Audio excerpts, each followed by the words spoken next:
Here's how you get into your taillight assembly on your Hyundai Sonata 2011. This is the cover on the passenger side, and all you need to do really is just unclip it from its moorings basically, or its slots. It just comes off like that. It's pretty basic. Next, what we're gonna do, of course, is replace the brake light and the two side indicator lights. And in order to do that, we need to take this whole assembly out. Okay, and what that's going to require is you to remove four nuts. One here, one here, one here, and one up here. And I'm going to use just a 10mm socket with a extension, and they're not on very tight. You can hand untighten those, and I'm going to keep them at the same amount of torque as they put in. So basically at this point, we're just going to take the four nuts off. Now be careful not to drop the nut between the body and this cover, or this felt cover that's on here. Luckily Hyundai gave you nice long bolts on here just to help you with not losing those nuts. So once you get it off, just make sure you got a good grip on it and take it out. Easier said than done, right? Okay, that's all the way off.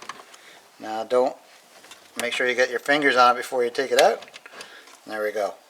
Like I said, careful, because it's quite easy to drop it in between the felt and the body. Then you got to take the whole panel off, and or get another nut. I mean, so let's go next on this one. So we do the same on all four nuts, and when you go to take the last nut out, just make sure you get your body resting against the lens. You don't want the lens to drop off onto the ground and shatter. So just be real careful with that. Third nut. We'll also have to take this little connector off right here. This is the electrical connector to the whole unit. There's a little locking tab in the center. Just press that down, pull it out. There you go. There's what it looks like, and there's a tab right there, and you just press it and it unlocks it. Just pull that out of the way. And now we're down to the last bolt. So I'm just going to put my hip or my body against the lens just to keep it from falling out. We don't want that to happen. So there we go. There's that nut. There we go. Pull that last nut off. Put it down. And at this point, we just wiggle this out. Just get a little purchase on it here, and there we go. Just like that. And out it comes. There's the unit in my hand. So next I'm going to show you how to change the brake light and the side and rear indicator lights.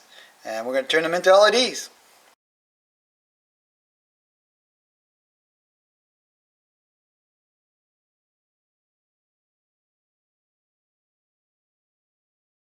Alright, there's our lovely taillight assembly out of the car.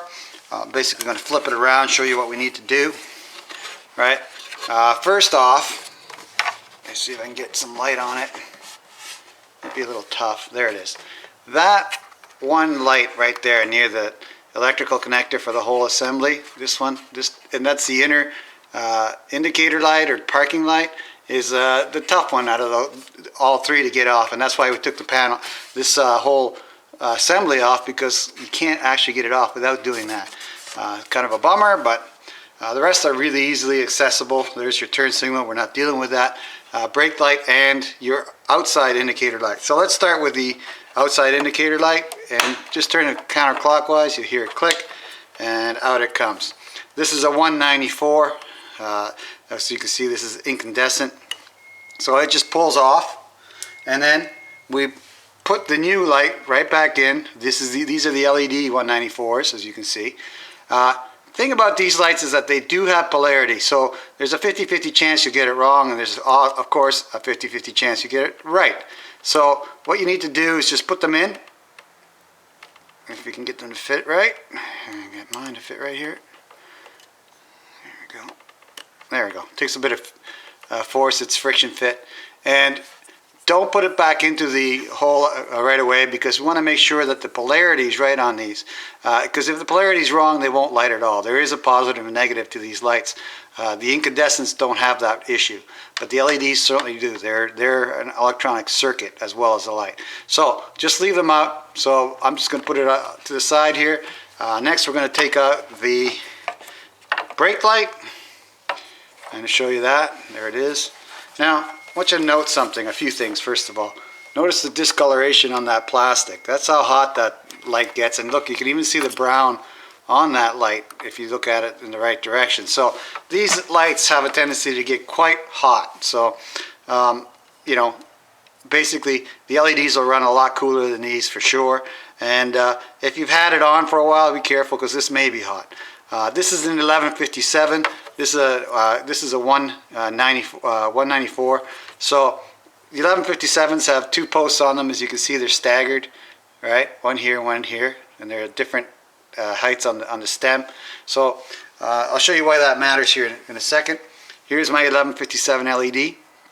Again, it has the staggered posts and the dual contacts, as you have a parking light and a brake light here. So when you're putting this in, if you put it in backwards, it will not twist and go in. Okay, it'll go down to the bottom, but you won't be able to turn it. So don't force it if you can't turn it easily. Just spin it around 180 degrees and try it again, and that's it. That's you know, it doesn't take a lot of force to get that to happen. Okay, so there's no polarity issues with this one. It either goes in the right way or it doesn't fit. So we can put that one right back in again. There we go. Clockwise locks it. The instructions right on the actual cap if you wish to look at that. Now, the real toughie. That's the one at the bottom corner. So I'm going to see if I can get a good view for you to do this. But basically, note the way the wires are. The brown is towards the top of the lighting unit, or to my left. So just note that, so that you know that when you put the what do you call it, socket back into the housing back into that socket, that you have it the right way. So counterclockwise, unlocks it, and then I don't know if you can see it, obviously not, my hands are probably in the way, but here we go. Pull it out, and I don't have a lot of wire there, but you can sneak it out. Just move the rubber out of the way, and there we go. There's the other 194 side indicator light. So we're going to take that off. It just pulls off again. It's friction fit. Put my LED 194 in there. Friction fit again.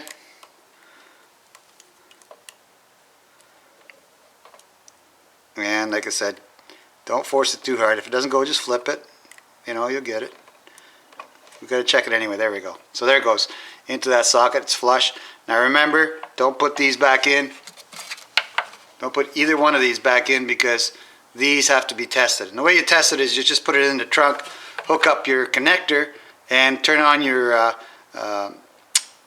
parking lights. Okay, and then also check to make sure that your brake light's working at that point too. Because hey, if it's not, it's easy to replace when it's outside of still easier to replace when it's outside of the car than it is when it's inside. So let's do that next. So I'm going to pop this into the trunk, hook it up, and test to see if the polarity on these lights is correct. Back in the trunk again, I've got the assembly here near the corner, and I've turned on my parking lights, and what I'm checking here is to make sure that these two indicator lights or parking lights, or whatever you want to call them, the small 194s, that I've got the polarity correct on them. I've got them pushed in nicely. So I'm just going to hook up the connector, and there's a 50-50 chance that I got it right. Looks like it worked out that way. This is the outer one. It's working just fine. The inner one I've got backwards, so all I got to do to fix that is just take it out and flip it 180 degrees, and instantaneously now I got all lights working. I check my brake, my parking light looks good. I'm going to check my brake too, but you don't need to see that. You can make sure you check it before you put it on, make sure everything's working right. And next, we're just going to put these two bulbs back into the housing. So I'll just going to put this one down in there right now. And this one, I noted that the brown was towards the turn signal. So I'm going to sneak that in there right now, actually. What the heck? It's a lot easier putting it in than it is taking it out, I'll tell you that. Okay, so there it goes into the socket. And the wires are sort of in my way here, so there we go. Like I said, this is the trickiest light out of all of them to get back in there. So I take this connector off, gives me a little bit more space.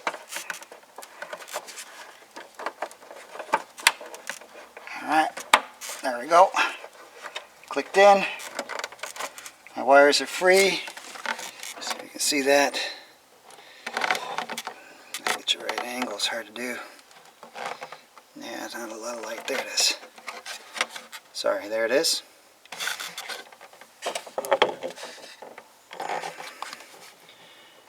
Right in there. So it's back in. Test it one more time. Parking lights are on. Let's see what we have. Side indicator. I'll turn my light off here so this shows better. There we go. Okay, so here's my side indicator. Obviously my parking light on the brake light, and my rear indicator nice and bright down here. If you can see that, it's not focusing. Sorry about that. There we go.